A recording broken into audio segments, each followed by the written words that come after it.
Our guest today on the pod is Anthony Clemmons. The Iowa alum's career began overseas in Austria. His career internationally spans countries like Kazakstan, Monaco, Serbia, and he's set to begin his second season in Turkey. Before we get to the interview, just a reminder to help support the pod by liking, sharing, and subscribing. Those are some of the free, easy things to do to help us. You can also find all of our content on expathoops.com, as well as merchandise so you can wear our logo with pride. And for our audio listeners, you can find exclusive extra content on YouTube.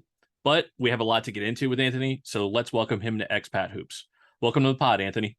Thanks for having me. So we were talking a little bit off the pod about your career at Iowa, which was from 2012 to 2016. And what we talked about was not necessarily your accolades on the floor and good career while in college, but actually was about the overseas trip that you guys took when you were actually turning 19 years old. I think that you told me off the pod it was Paris, Monaco, France, London Lions, and you had an interesting remark about how that kind of laid the foundation for your overseas career. So let's get into that and exactly how that was the trip that kind of laid the foundation for what you're doing now. Man, it was truthfully, looking back at it now, it was an unbelievable trip. I still look at the pictures to this day, about it. I can tell you when we first found out where we were going, we really weren't too excited. Nobody was, not only because it was Paris or it was like all the places. We weren't even thinking about the places. It was more about thinking about the flight. Everybody was more so like, dang, 9 hours on a flight, not charter. In college, we did a lot of charter flights. So it's like everybody was just like, oh, we're not charter, blah, blah, blah. Just just thinking about the travel. But for the moment, for VPN, Wi-Fi, all this stuff, just trying to figure out how this stuff works. But when we got there, obviously we did a lot of tourist stuff, the top-notch tourist stuff. Didn't really get into like figuring out the culture, but just obviously just doing tourist stuff. So first stop, obviously, Paris, which is crazy. At 19 years old, I wouldn't even look back at it now. I'm like, man, I really was in Paris my 19th birthday. Seeing the Eiffel Tower, just, on the water, all this stuff is for free too.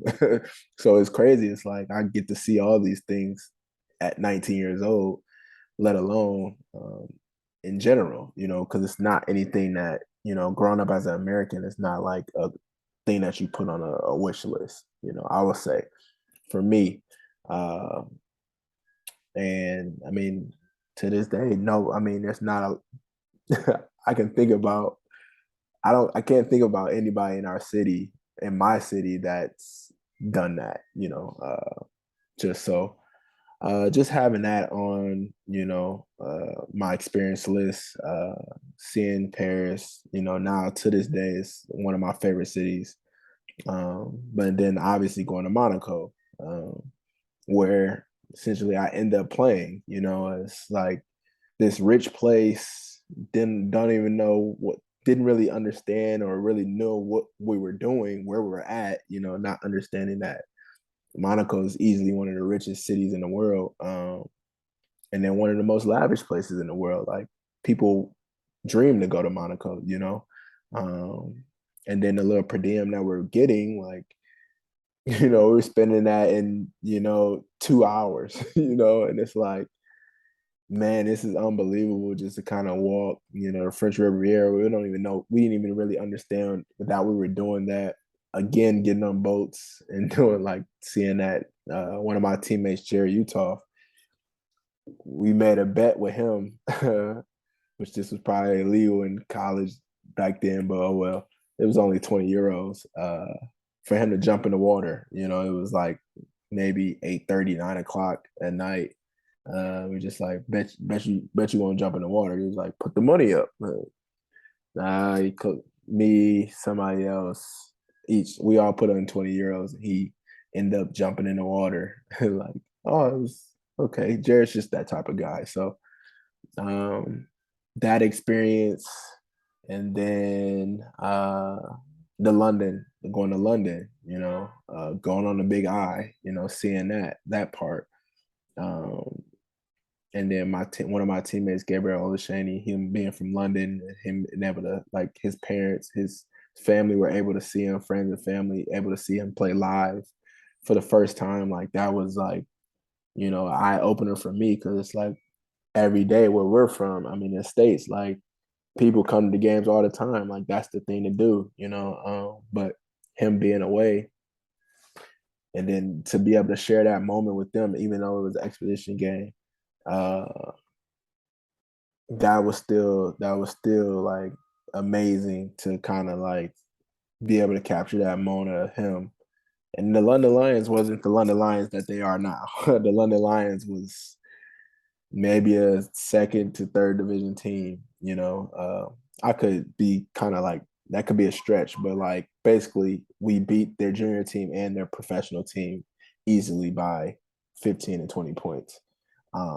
So we made jokes about them, but now they are who they are now. They're a Euro Cup team that's, constantly every year putting a lot of money into their team, like trying to grow their brand and like their team, and like kind of put London on the map of European basketball to make sure that they can like represent their country, and try to compete in every way that they can. So just that whole experience of that European trip just kind of just flashed my life in front of me before I even knew it. So like that was truthfully like a grateful moment that I've shared, coming from Iowa. And that's something that the people that we've been able to talk to that have had the overseas trip, that's why we kind of wanted to get into it a little bit, is it does seem to serve a purpose that's been valuable to at least get you, maybe at a week or week and a half time, a little acclimated to, the overseas game, and kind of like a overseas light before you actually go over there. And obviously the tourist and educational value of it is also something that's a part of it, but it also kind of, for somebody like you who's going to go on to play professionally, you get basically a little taste of what it's like over there. Mm-hmm. So that actually kind of is a good segue, I think, into the next question. All our guests usually want to play professionally at the next level. They want to keep playing. And so I'm sure it was a dream to keep playing basketball professionally, but when was it that you actually really started to think to yourself, okay, I can do this, and bridging the gap towards what is it actually going to look like in terms of finding an agent and getting down into it and saying, okay, where are my opportunities, whether it's to have some flirtation with the NBA, the G League, or to play overseas? What did that look like to you? And if there really is any tie in to the overseas trip as well? Yeah. Well, truthfully, my dream was basically to be able to take care of my family. So whatever that looked like, whether it was overseas or NBA or, you know, uh, any type of basketball, like I wanted to use my skill and my gift to make sure that I'm able to take care of my family in whatever way that looked like. So that kind of like, towards my junior, like the middle of my junior year, I start thinking like, okay, like these are the things that I have to think about, agents, and, going into my senior year, like you have agents that, contact you through Facebook, and Instagram wasn't really as popular as it is now. But you might get a couple regards there, Twitter, all that stuff, but mainly Facebook. But again, too, there was a rule that you shouldn't talk to agents and basically sign with agents, before, uh, you graduate or before your season ends at the end of your senior season. So it was a lot of skeptical moments. Like it was more so like, yeah, you'll get reached out to, but like, you have to kind of leave them hanging, dry, and that could kind of shade guys away, because you can have like a spurt where you're playing really good, and then like you can attract a bunch, but then like when you go down, it's like, oh, his value isn't really worth my job, basically, for me to work as hard as I can to kind of get money out of him. So, I mean, that process, for me, I had I had a selective list, not of the top agents, but like I had at least, 5 to 6 agents that I was talking to, just on a regular, that reached out to me through Facebook and through coaches. But I got connected to my first agent, James Blackburn, through a college coach that I was recruited by when I was in high school. But like we stayed in contact. We was like always like he was a good guy. Like I love communicating with him. He communicated with me. Like we just always he still writes me to this day like happy birthday every time on my birthday. He writes me happy birthday. So just a guy that we communicated, and he recommended James to me. Like he's a hard worker and he's somebody that like I think you should go with that basically get your foot in the door.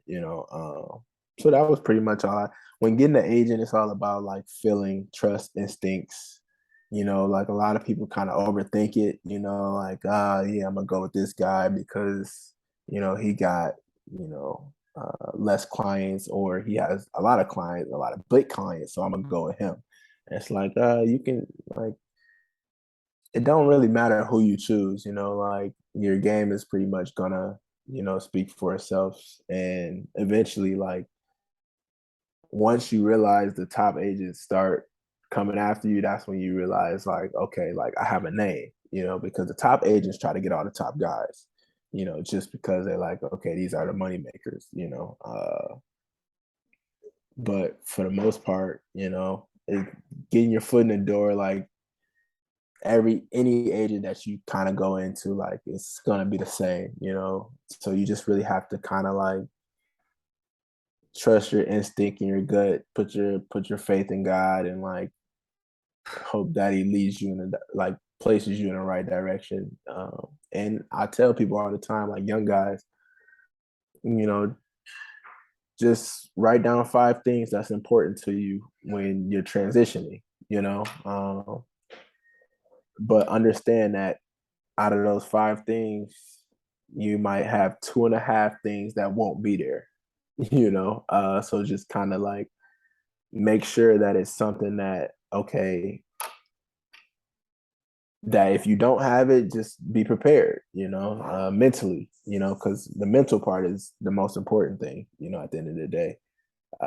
So, and it's not all on your agent, because your agent just like they do their job, but it's more so like if you don't have a name or like, if they don't have as much power, it's the same thing, like as a rookie, you don't have power in any league, overseas. And no matter how much power your agent has, money wise, like it doesn't matter. It's all about this. It's all the same, no matter where you go, unless you're like, again, a top pick NBA or, an NBA player, trying to borderline NBA player, so Right. that's kind of how it works. So you do wind up getting your first job in Austria. Haven't necessarily talked to a lot of people that have played over in Austria, and particularly as your first stop. It's an interesting one as well. So start off in Austria. What was your experience like there on and off the court? Truthfully, uh, it's crazy. I thank God though for that experience because like it humbled me. It humbled me, and I went into that situation expecting like, okay, this is what overseas is. So I was able to kind of grow in that atmosphere and accept what it was, And I was in Vienna too, which is arguably one of the best cities in the world too. So like, I was able to like, that was a thing on my list. Like I just wanted to go. I want to be in a good city, you know. And I can talk about my list. That doesn't matter right now, but that was just on my list. So like Vienna was a good city, and that's what all I cared about, truthfully. But like I said, it wasn't basketball wise, it wasn't the best. It wasn't what I was used to. It was an experience, and I went into it and did what I had to do. Like I averaged 19 5 and 5 as a rookie. And but it allowed me to gain confidence, the confidence that I have now. Like every experience that I went through allowed me to gain confidence, because if I go to the VTB right after college, I don't have the same confidence that I had when I went into it. There was things I needed to do that I did in Vienna that I didn't do in college. you know. And I had to kind of like Vienna helped me remind myself that I am a good player. Like I can do these things. Like, and I was able to, if I wanted to come down, no pass, I could shoot it. My coach kind of installed that in me. He was like, wherever you go. I had an American coach too at that point, and he's seen the potential in me. So he basically gave me that light of like, look, over here, sometimes the best play is not the best play, and I mean best play, I mean like the extra pass, the dump off, hitting the open guy in the corner, like that was just in that situation. He was like, here in this situation, that is not the best play. The best play is for you to shoot the ball. I'd rather for you to shoot the ball over two people than you pass it to this open guy. And I'm at that point, it's like I never done that before, like no matter like coming from high school, I had 5 Division 1, arguably 5 pros on my team. And then when I go to do Iowa, I have a team full of pros and I have 2 elite scorers every year, where like, okay, all I gotta do is pass in the ball. And then now you're telling me to score the basketball here. Okay, you're telling me not to pass it when somebody's open. Okay, like so it was an adjustment, but like I was able to kind of gain confidence, and I was able to do things that I was that I just haven't experienced doing. So that was basically something that was a pit stop that I needed, for my own growth, let alone just growing into the overseas life. Now that experience outside of basketball is not the experience that I experience now. It's like day and night, So when I left there and I went to the BTB, that was like heaven. It was a whole different, and Astana is not even the best, the best of the best. It's a really good city, modern city, but it's the coldest city, top 3 coldest in the world, So but that experience was like something that I needed, because I'm like, this is what I wanted, like this is what I was supposed to walk into, my first year. But I'm like I had to go through that to just show myself like this is what I'm capable of, So I had to regain confidence in myself that I needed, for myself. So that was that, and Austria was a good place for me. So this is kind of an interesting question that I wasn't expecting to ask, but it kind of popped in my mind because there was at least one other person we've talked to before that it stuck out in my mind. Sounded very similar. Do you think that basically Iowa fans, if they saw your game today, would be I don't know if surprised is the right word, but basically, do you think that they would notice a difference given the fact that you had that experience where you're talking about, all right, this was my role kind of essentially in college. Now I'm kind of, depending on the situation and overseas, I have a different role now. 100%, but there was times where I was at Iowa where, fans wanted to see more out of me, but I was in a role where, this is what I perfected, like through my 4 years. Like obviously each and every year my sophomore year I went down, and then my junior year I kind of regained everything and finished out my senior year the right way. But at that time I just wasn't as confident as I am now. Now, granted, that's something that my coach didn't really install in me, but he's looking back at him now, like if I was to go into that situation differently, I would be I would have turned out a different player because I didn't really realize who he was as a coach. I just was realizing like, okay, he had this top recruit guy that I don't want to say promised, but it was clear that, he told him, okay, you got the starting job. And I didn't really get to compete really for that. It was like we both freshmen, okay, yeah, he's rated over me, but like throw the ball up and let's compete, and at one point of that freshman year, I won that job, like I won it, I became a starter, I took control of that, but I didn't run with it. It was just I had it, I was happy, I was young, and um I didn't grow with it. It was something that, like I said, if it was experience that I had to redo, it was more so I would have continued that confidence because I was coming out of I went to 3 state finals. And then I won my sophomore year, junior year, senior year. I won 2 back to back my junior senior year. My best friends are playing at Michigan State, both of them starting, you know.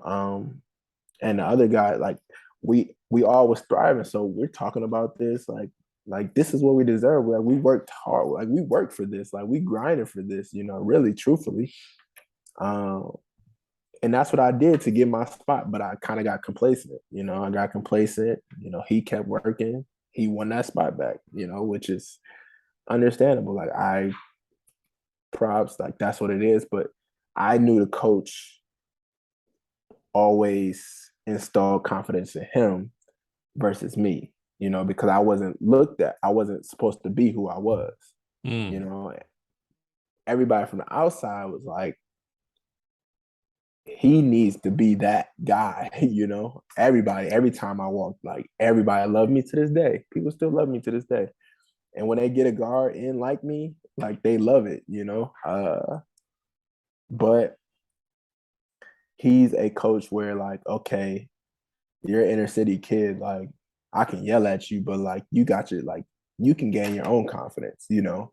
Some people deserve like some people need like confidence installed in them. We just like you can go get the dude at the park in my city, like he think he can play D1, like that's just the confidence that we kind of carry, but and that's kind of I think that's what he expected out of me. But it was at one point where there was a time where I needed to know like whether I win this game or I lose this game because of me, like I need to know like you trust that no matter what, like I'm doing this to win, and I need you to trust me to do it again, what I'm saying, and do it again, whether I fail or I win.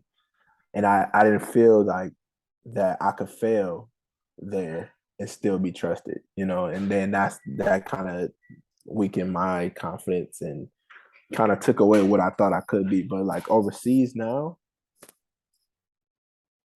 like you get put in this like you're in a situation where like you have to come in that way, like no matter what, like okay, there's levels to overseas, the higher you get, the less and less you have to do because there are more better players. But like when you're first getting started, like I said, like the coach literally told me shoot the ball over 2 people. He's mad at me because I made the extra good play. Like I made the good play. He's like, no, I want you to shoot the ball. And it's like, that's at some point, like that might be the thing that you walk into. So I don't know, man. I hope I'm not waving off everything that you're asking, but like that's pretty much how it went. No, I think that it is interesting to me because the person that I had in mind when I was asking the question in college, grade school, I mean, they won the conference virtually every single year. Wasn't necessarily known as a shooter, and as a professional, has really grown. And that was his own words. And knowing even in the last year or so since we've talked to him, the clubs that he's been going to have been getting progressively better. But did make a statement that basically people that saw me in college might be surprised by my game right now. So that actually does kind of answer the question, because even what you're saying, I mean, unless I'm misrepresenting what you're saying, of course, which I'm sure you tell me, but kind of what you're getting at when you're talking about the people that are telling you, the good play over here is not necessarily the good play, is essentially, I think what they're saying is like, look, I'm not going to say this maybe in front of the whole team, or maybe they would, I don't know. I'm willing for you to make a bad play because you're the better player, versus making the right play, thinking everybody is kind of all on the same level. Mm-hmm. So Exactly. I think that did answer my question. And Exactly. I mean, frankly, I think if you listen to this podcast, I think you would enjoy the way that it got there. But we do kind of want to get along to a pretty critical early point. I think you just alluded to it a little bit too, and we talked about it off the pod a little bit about um a lot of your still somewhat early to prime of your career right now has been uh playing in the VTB, playing for BC Astana. It's led for you to play for the Kazakh national team. Mm-hmm. And was wondering about when you went there, what was the deal that you signed at the time? Because without getting too far into you talking about your own accolades, you won the Kazakh League 2 times in a row. Did really well there. Played back-to-back seasons, obviously. So was it something that when you went in that you already had a 1+1 deal, or was it something that you only had the one and that they wanted to re-sign you because you played so well, obviously won the title? Yeah. But if you could speak on that experience and going there. So, I mean, my first year there, signing there, it's crazy. But I mean, when I got there, like I was considered a rookie, from the coaches and like the general manager. They're like, nobody counted my season in Vienna, which I mean, sometimes I even to this day, like sometimes I forget that I was even in Vienna, just off the stake of basketball purpose. Like that league is not, um, I'm not trying to downplay any league, in any way, but like when you talk about serious basketball, it's like, I'm not really looking for a player to go to Austria. Like I'm not looking to go to Austria when I'm looking to play serious basketball, for serious money. Um, but that transition was like, okay, he's coming from Austria. He's pretty much a rookie. I got paid like a rookie, but I was in Russia, at the end of the day, VTB. Um, I was arguably one of the, if not the lowest paid foreigner there, maybe the second lowest, if not the lowest. We had six. There was another guard from Iceland that was there. I mean, I don't know. I don't like counting money either, but like I'm just talking about from the caliber of players and experienced players that I played with. Ike O'Donnell, Larry Gordon, Justin Carter, um, myself, Malcolm Grant, and Another friend of the pod. We've talked to Malcolm. Yep. yeah, so I from experience wise, I was a rookie, and these guys have played overseas, so um, I was easily, the second lowest, if not the lowest paid player there. But I showed that I belong. I did what I had to do. I think I averaged my first year. I averaged 13, 4 and 4. With that team, we went one game. We was one game out of the playoffs, which came down to the last game, which is unfortunate. That's a whole different story. How we lost that game, why we lost that game. But like I said, different story. And then they talked to me, like, would you come back? It's like, I'm like, yeah. Like I said, I'm coming from Vienna. I'm like, this is amazing. Like, yeah, like I got accustomed to it. I figured out my wife had came, but she was my girlfriend at that time. So she was able to get out there. The travel was crazy, but it was like, it was better than what I came from, So I was like, yeah, this is I'm still new to to the European side. And then so I'm like, yeah, like I'm talking to some of the domestic players, like they're like, yeah, like I think they want you back, like blah blah blah. So I'm like, yeah, I'm playing the game as like, yeah, I like it. I want to come back.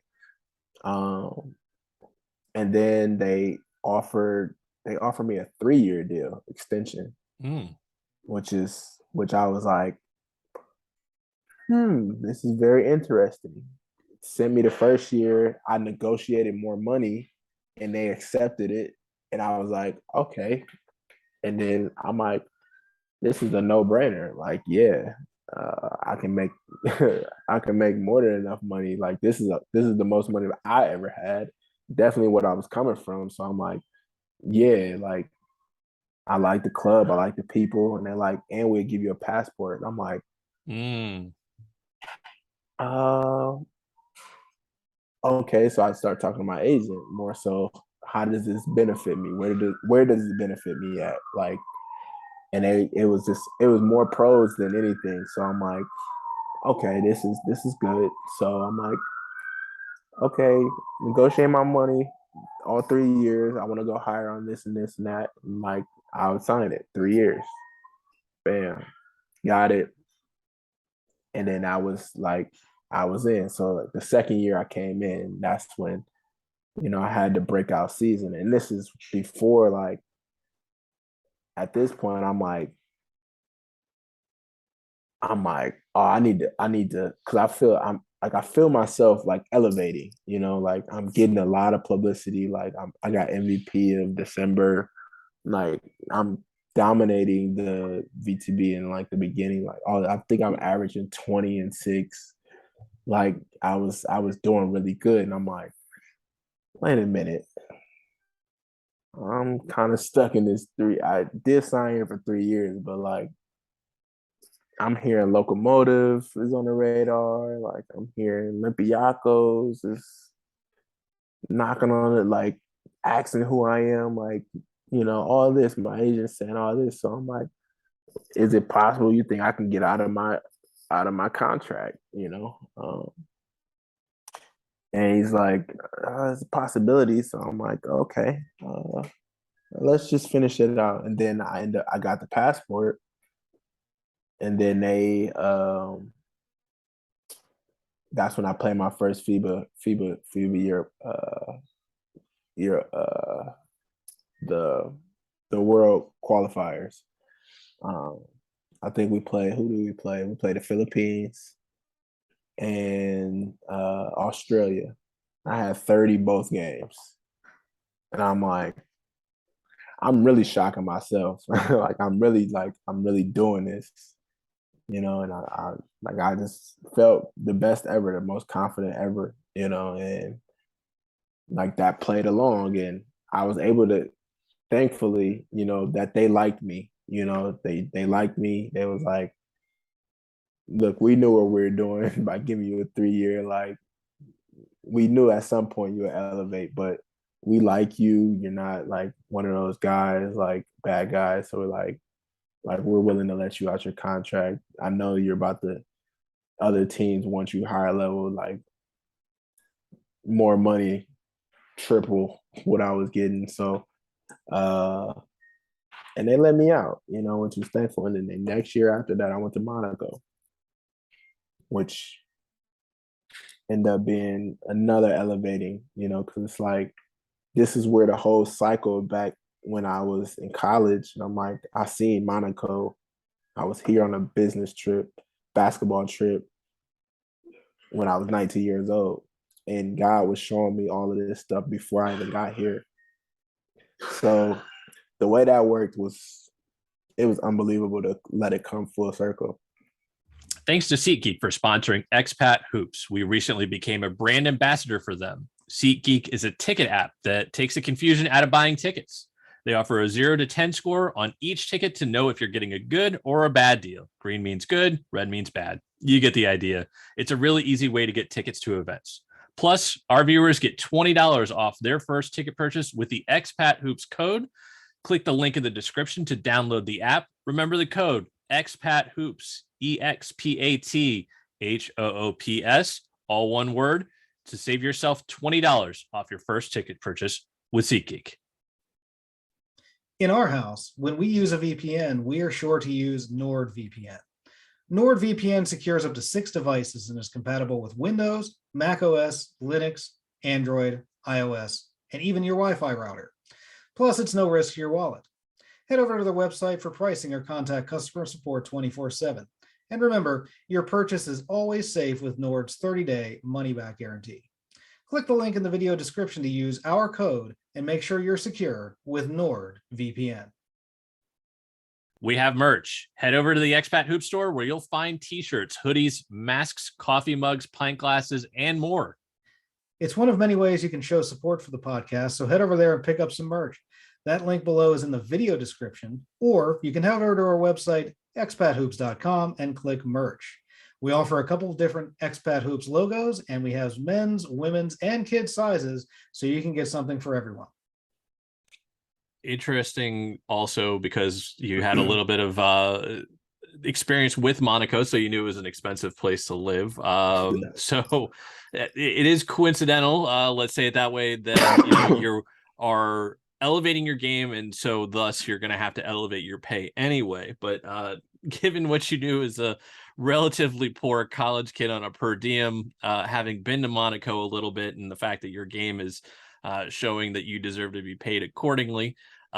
What was that like when you went to Monaco, which Monaco now is a EuroLeague club, but was on pretty much on the precipice of it when you were going to be playing there, and still is at a high level. Don't get me wrong. So the fact that it wasn't EuroLeague at that point doesn't mean it wasn't a high level team. But take us through, how it was getting to Monaco, what the negotiations were like, and what your year in Monaco was like, given the fact that you had a little bit of a preview of it in college. Yeah.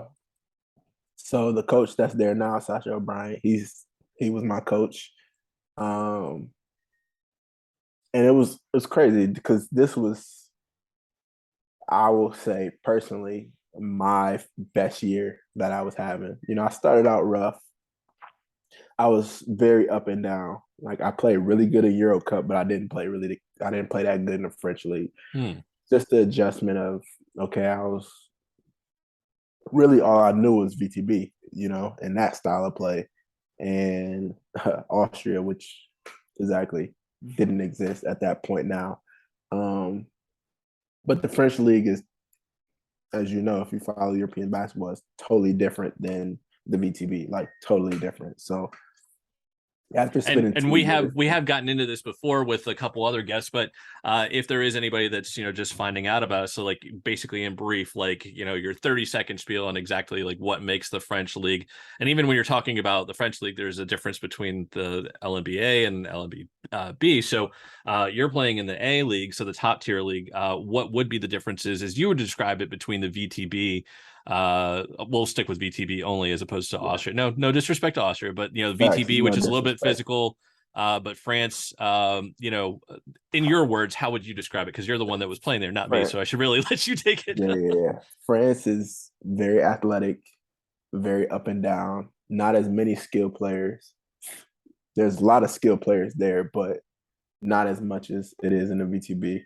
The budgets, obviously, it's just the quality of basketball. Like, you're able to take wild shots in the French league, but in the VTB, like, you can take wild shots in the VTB, but like, that's expected because it's all about matchups. In the VTB, like, it's ran pretty much, every coach that's there pretty much like runs a guard oriented style, where everything pretty much is ran through your point guard or your shooting guard, and for them to make the decisions, kind of create for others, and then a lot of one-on-ones from the 5 and the post-ups, and versus in the French league, maybe you have 3 teams that have guys that can post up, like have post-up bigs, and I could be wrong because I haven't followed the French league that much as of lately, but when I was there, like, nobody was just throwing it down to their 5-man and like post up, and get us a bucket, which in the VTB, like, every team has one of those guys. So it's the style of play, the quality of players, just the quality of the league in general, just uh, was a lot different. No disrespect to the French league because the French league is really good, in its own way. But like I said, coming from the VTB league, that's all I knew. So like I was trying to play that way, which in Euro Cup is played kind of like the VTB. That's why I think I was thriving. But I had to adjust to the French league because, like I said, it was more fast paced, up and down, quicker shots, more dunks. Just a lot more athletic play. I would say, through it. So that was the difference. And I'm a little curious here with relative struggles in domestic league versus being really good in Euro Cup. Was that something that was a source of I don't want to say friction with you and your team, but I mean, was there like a discussion about it, like this is how you can improve in domestically, or was it something that they basically were willing to live with because it's a little bit different. Well, it is a lot different actually overseas, where you're talking about when you play kind of like in these international competitions versus domestically. It's almost, I don't really know if there's really a good comparison. Is it like, it's basically like if you play for an Eastern Conference team and do really well there, but when it comes, Right.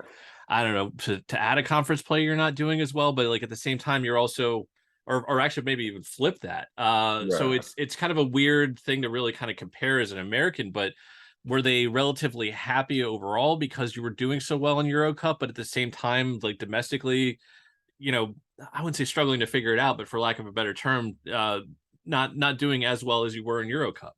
I mean, with my coach, it wasn't overlooked because he's such a detailed person, but he also had goals for me. The goal was, okay, he's a borderline EuroLeague player, but he's young. He has a wide span of growth that he needs to basically play at that level of EuroLeague.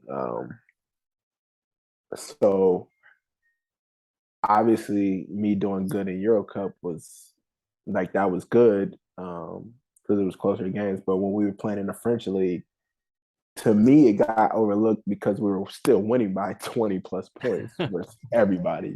So like, okay, yeah, we have a couple closer games, obviously versus Asvel, Metro, the Paris team, but everybody else, it was game until the third quarter, and then we'll pull off and end up winning by 20 points. So to me, I'm like I knew who we're coming in. I'm like, we gotta beat this team. They're gonna play hard, but it's just like when we gonna win. I'm trying to get back to Monaco type deal, and then prepare for Euro Cup.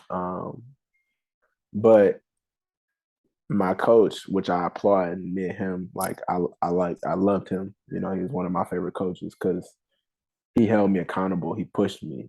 He threatened me in good ways, more so like I'm gonna bench you or I'm gonna cut you. Type deal to kind of like basically make my hair stand up on my arms. Like I better pick this up, or it can get ugly. And I even talked to my agent about it. I'm like, am I on the verge of getting cut because of like my play? He's like, no, don't worry about it. Like you're good. Like you're playing really good in Euro Cup. So like just take that momentum in Euro Cup that you are and transfer it to the French league. And then it took me to leave our national team break.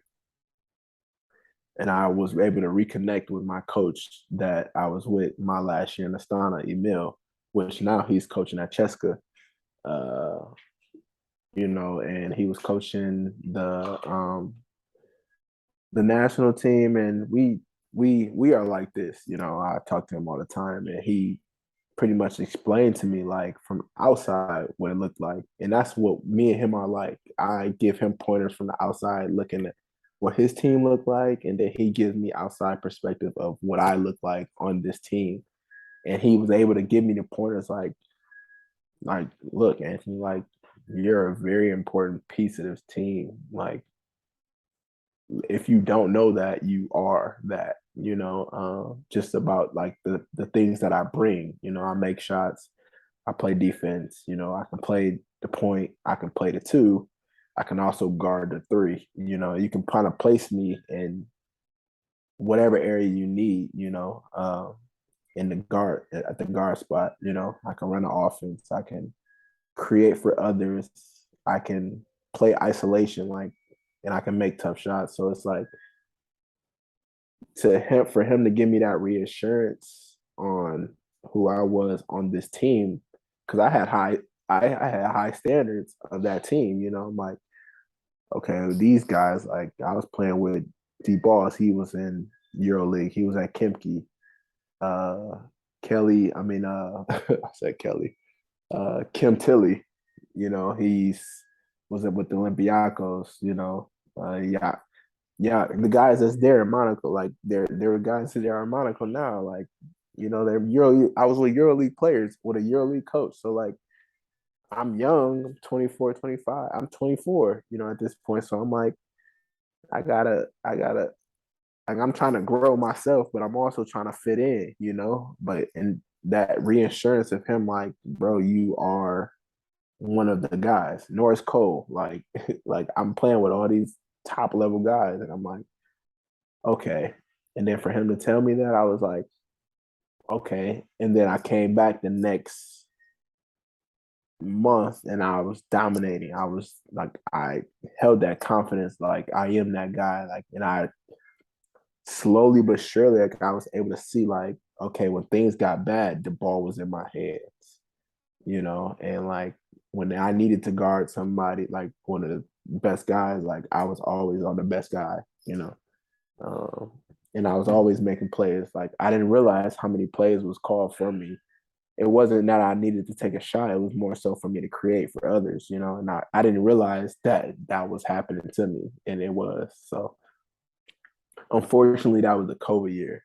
So that I said like that was my best year when then COVID happened. So like COVID kind of took over what I was really doing, because I think that's what the year that I was going to take that jump to the EuroLeague. So that's actually an interesting moment in your career. You know, that things are going well, and you spent the next season in Serbia for a full year. But off the pod, we were kind of talking a little bit about last year was a really interesting year for you. So we're going to skip ahead. You played for KK IOHF in Serbia in the 20 to 21 season. But last season, 3 clubs in one season, and it was all in the midst of your twins being born. So take us through. You started in Dynamo Sassari in Italy, which a lot of our longtime listeners might recognize. Shane Lowell had really great years there. Just recently wrapped up a coaching clinic there, and go to Turkey for most of the year, and finish it with another friend of the pod, Alex Renfro, in Spain. So take us through that year on and off the floor for you, and what an adventure that was. Man, I'll keep it brief about Italy because I don't want to downplay or make it just seem like it's the worst of the worst, because it's not. You know, the way they handle themselves there is super professional. You know, they have everything set up for you. They do really good jobs, like welcoming you. They gave us the most gear that I probably had with any other club that I went to, you know, so they give you a duffel bag of Dynamo Sassari gear, you know. It's a small island, but they set you up pretty good. But that situation just wasn't for me. The mental approach of me going there was different than I had anywhere else.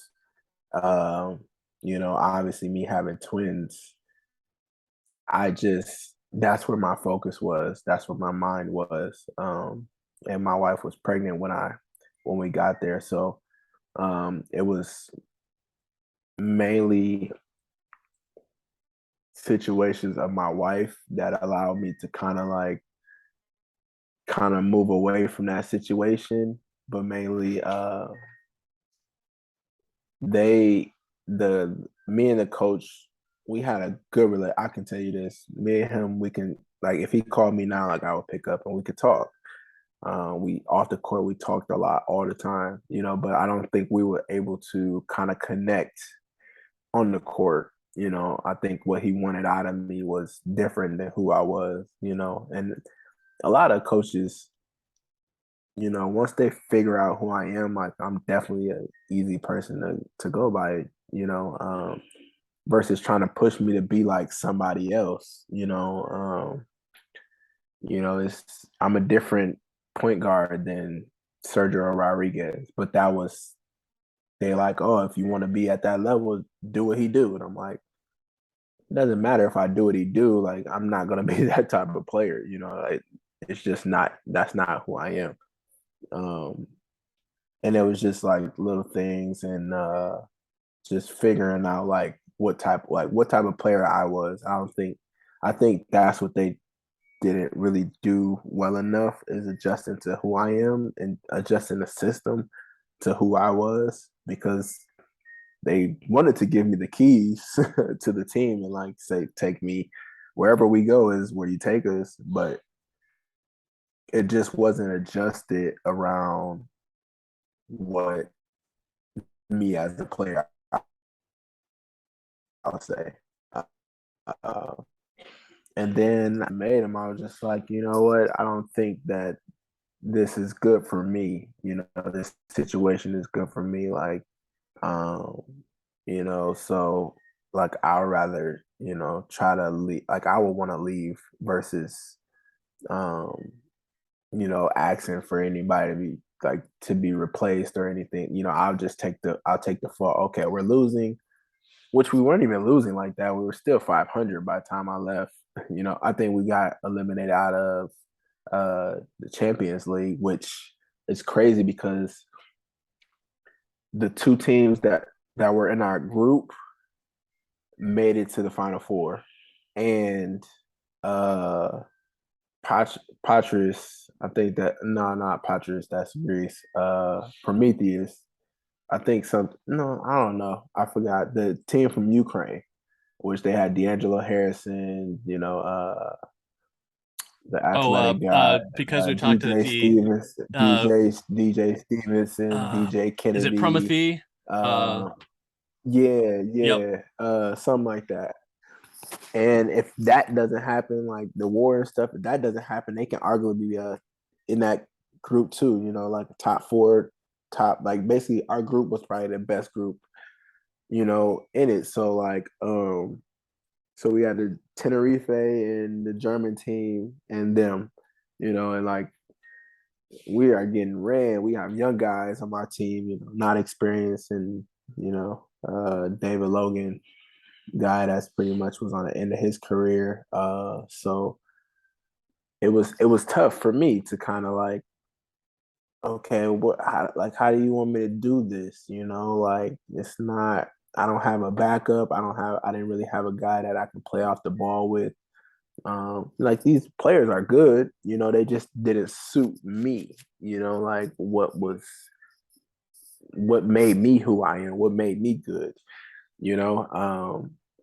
so I'm like, you know what, I asked for a release and they were open to it. They were like, yeah, like they benched me and then they won and then I left. So that's how that happened. I ended up going to Turkey, and then 2 weeks later, they ended up firing the coach, which is crazy. But I ended up going to Turkey, but I thrived, immediately. Like my first game, I played 30 minutes. The second game, I think I had 12 and 5. That was coming off a flight with one practice. First burst report, the Euro Cup finalist. With the team that I'm on now, I played this team. The team that I'm on now, that was my first game in Turkey. And we beat them by 1 point at the buzzer. And then I would play Lokomotiv where I have 19 and 4. So like I end up thriving, different system, a system that suited me as a player and kind of basically complemented the way that I play. And I thrived, and I did really good, with the opportunity. You know, the unfortunate part was the team was pretty much too sunken before I got there. You know, it was just already like in a hole, and we had a lot of climbing to do, you know, before we can really make something out of it. It was just too deep. So, but it was also it was a great season, you know, for me individually, because I was able to kind of showcase, you know, me uh, within what we had because the system fit me perfectly. Um, and then I was in talks with coming back, Turk, and then Burgos called my agent and was basically like, "We need your help." I Like, was gonna please, say desperately. Like, that's a if anybody knows what was happening with Alex Renfro, and I mean, super nice guy, and you know, he had a lot of nice things to say about Burgos, but it was a struggle of a season. And so what was it like kind of coming into that, where, you know, you've got a really good fan base, but you know, the team wasn't quite meeting expectations, and there was a little bit of friction there. So like, what was that like coming into that? man, first and foremost, I would like to shout out Burgos, Burgos fans. Unbelievable. Probably the best fans that I played in front of since I've been in Europe, truthfully. When I tell you that arena was sold out, I played 3 games at, at that arena, sold out all 3. And when we lost that final game, they were still there chanting. There were fans crying, you know, like hurt genuinely, like, but like so much pride was into that team, that club, those fans, just like, so I just had to, you know, shout them out because that was an unbelievable experience, just to kind of experience that. But like, yeah, they were in a sunken place too, you know, unfortunately. Now their situation was a lot different than Turk, you know, because I mean, it just every other month there was new change, there was new players, there was new coaches, like, and that's what I think in Europe, like there's a how can I say it? The expectation, like depending what club you're at, it can get pretty brutal because the basically the opportunity, like the window that you have of opportunity to be good is very small. Basically, like you have to come in. Like in the NBA, that's a long game. You can lose the first 10 or the first 20 and still make the playoffs, you know? And then just turn your season around. Here, you lose 3 in a row. It's like, okay, who's on a hot seat? You know, and it's like now that tension is in the air. Like somebody automatically thinks that something's wrong because you lose 3 in a row. And it's just so much that you have to kind of like I said, that window is very small. So like you have to be super sharp and super locked in, like early, as soon as you get over here, as soon as you get off that plane, like once you get into the medical, like your medical sister has to be right. Like coaches is looking at your body, like they looking at everything, like, is he in shape? Is he like, well, I just had 2.5, 3 months off. Of course I'm not in game shape, you know, like, but like they look at that and they like, oh, we don't know if we can deal with that. Like, it's like it can raise you hiccups. It's like, okay, if it's not right in 2 weeks, then we might have to start looking for somebody. Like, it's that's what happens, you know, over here. So, um, but that Burgo situation was just like they just desperately needed consistent. Like they just needed a group, you know, that they could just stand with and just ride out. You know, I think if they just kept the guys that they had from the beginning and let them just figure it out, like they wouldn't have been in that position that they was in. You know, but the fact that it was it's part of the business, you know, like, okay, one person, you just feel the energy that they don't like it. You're like, okay, well, we get somebody that will like it, you know, and obviously the cycle changes because, like, when I come here, when I come overseas and I commit to a team, I'm thinking about like the relationship that I have to build. You know, these guys are essentially going to become my brothers, you know, because I have to spend countless of hours with them, you know, and time with them, you know, throughout the year. So um, when you constantly have changes, you know, that kind of takes a rhythm away from like you as a person. Because like, okay, you go from joking around and on road trips to now like this, like I don't even got my buddy no more, you know. So stuff like that happens, and you know, unfortunately, that was what was going on at Burgos. So after that season, we brings us pretty much to today, where you're joining us from Turkey. Real briefly, what is your season outlook this season, and ways to follow along with your season?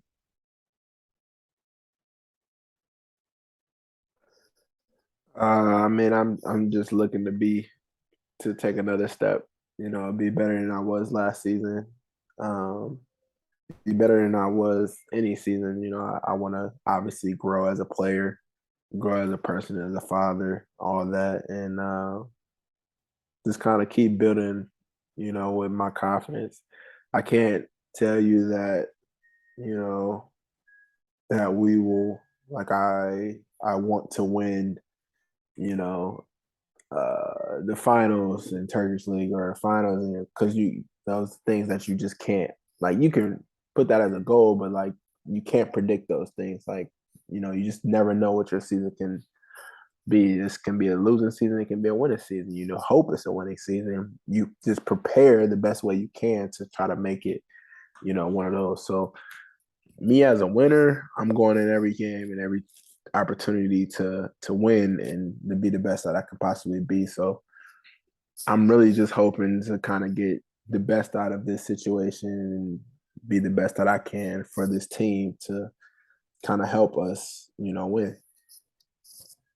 Well, thank you so much for joining us for this episode of Expat Hoops. We'll definitely keep in touch with you, follow along your season, and follow along your career as you go forward. Maybe even have you back on at some point for an update. But in the interim, I'd like to thank you again for sitting down with us, and wondering if you have a little bit of time to do a few expat extras with us. Yeah, for sure. Hello, and thanks for watching. Be sure to give the video a like, and you can watch more videos over here. You can also click subscribe over here so you're notified when we have new content here on Expat Hoops.